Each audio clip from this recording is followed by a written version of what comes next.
that melody comes from the trees. I'm actually playing the tops of trees in a photograph that's hanging just below the camera here, and it's a great technique to use in a lot of situations. You can use it in workshops, you can use it in your flute circle, you can use it with students, especially if they like them to be a little bit freer, a little bit more interpretive, a little bit more improvisational. So I'm going to play it again. I'm going to show you the trees, and little mark on the top is going to show you where I am in this. Here I go. Another variant on the same improvisation, playing the trees.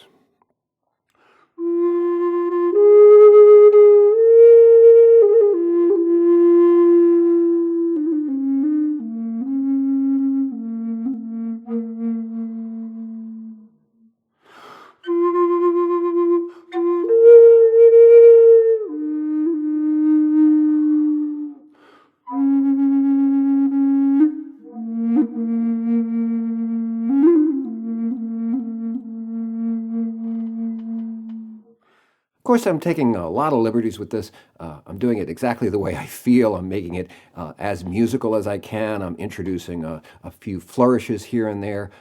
But notice I'm sticking to the basic notes of the instrument. I'm only using the 5 notes plus the octave, a total of 6 notes. Of course, if you have more notes available to you, if you know maybe some of the cross fingerings, the mode, 4 note, or if you can go into the second register, feel free to use those. I'm just using the basic notes for this video to convey the idea.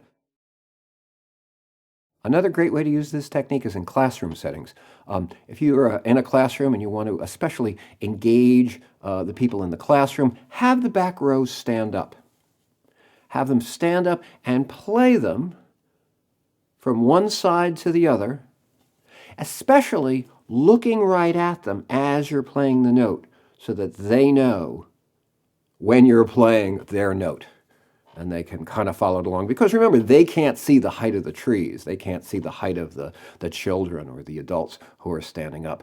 We're going to do these children here, pretending that they're standing up at the back of our classroom. And I'm going to play their heights from left to right. And we'll follow along with some color and black and white so you can see where I am in this. Here we go. And then, by the way, this time I'm going to take a lot more liberty in creating the melody. Because we've only got, 8, 9 children to play with. So I'm going to take it slow. Another thing, by the way, is if you're actually doing this in this kind of a performance kind of a setting, look at the maximum height and look at the minimum height you're dealing with. And sort of calibrate that to your top note and your bottom note. So here we go.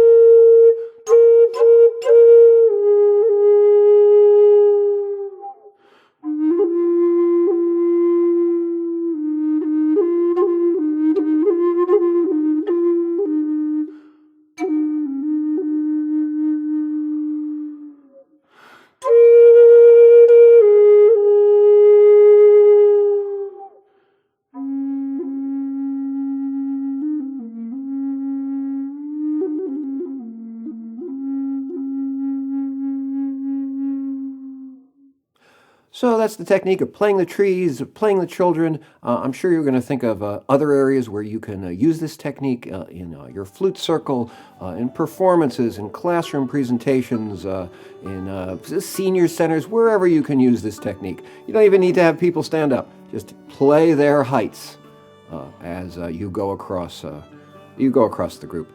This is a great technique. It's one of the techniques we share in our workshops.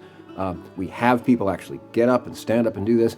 Some of our workshops, we actually take the workshop out to the community and do flutes in service. We'll go to a school or some facility and actually give people the experience of playing in a community setting. So we would love to have you join us at a workshop.